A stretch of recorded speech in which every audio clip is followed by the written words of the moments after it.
J'étais maire d'une commune qui s'appelle Borin, et dans mes rencontres avec la population et dans mon porte-à-porte, il m'arrivait souvent de voir des couples qui me disaient Monsieur le maire, on n'a plus le temps de s'occuper de nous.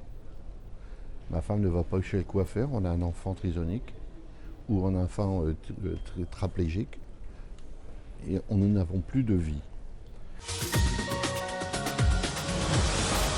Je rencontrais d'autres personnes qui me disaient Jean-Louis, je vais avoir 80 ans avec ma femme, on a un petit qui est trisomique, il a 40 ans aujourd'hui, on va nous le mettre à la maison des fous une fois qu'on sera décédé, il n'est pas fou, il est différent.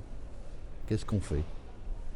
À partir de toutes ces réflexions et ces observations que je recevais, je me suis dit à un moment donné, la ville doit être un laboratoire d'idées.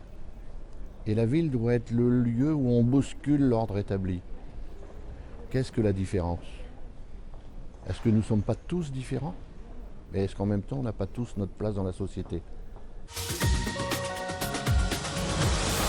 Si on pense que oui, alors il faut essayer d'adapter la société à nos différences. Et adapter la société à nos différences, je m'étais autorisé, alors qu'on faisait le schéma départemental du handicap dans le Pas-de-Calais, je m'avais autorisé, dans un terrain qui appartenait à la ville, à imaginer poser une première pierre d'un établissement que j'aurais souhaité, en invitant l'ensemble du monde associatif et les gens concernés, en disant, à cet endroit, nous ferons une maison de vie.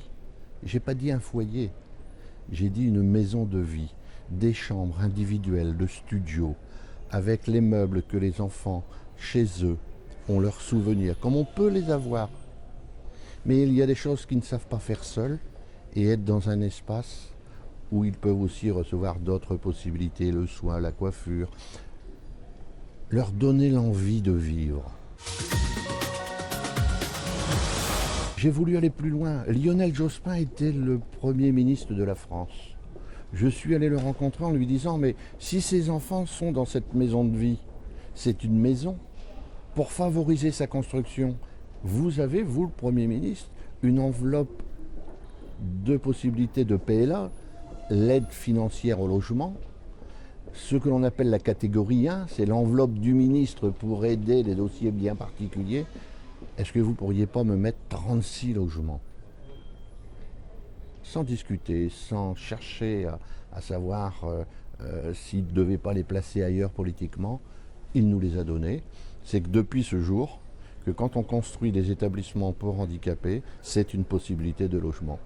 Et avec des aides d'État financées sur ce que l'on appelle l'aide au logement.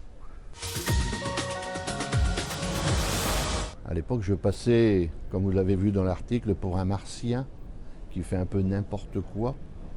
Est-ce que le rôle d'un élu, c'est être simplement dans la continuité de l'existant ou c'est à un moment donné marcher sur la ligne de démarcation pour dire je veux mettre mon empreinte pour quelque chose. Ce quelque chose, c'est l'enfance et les adultes handicapés.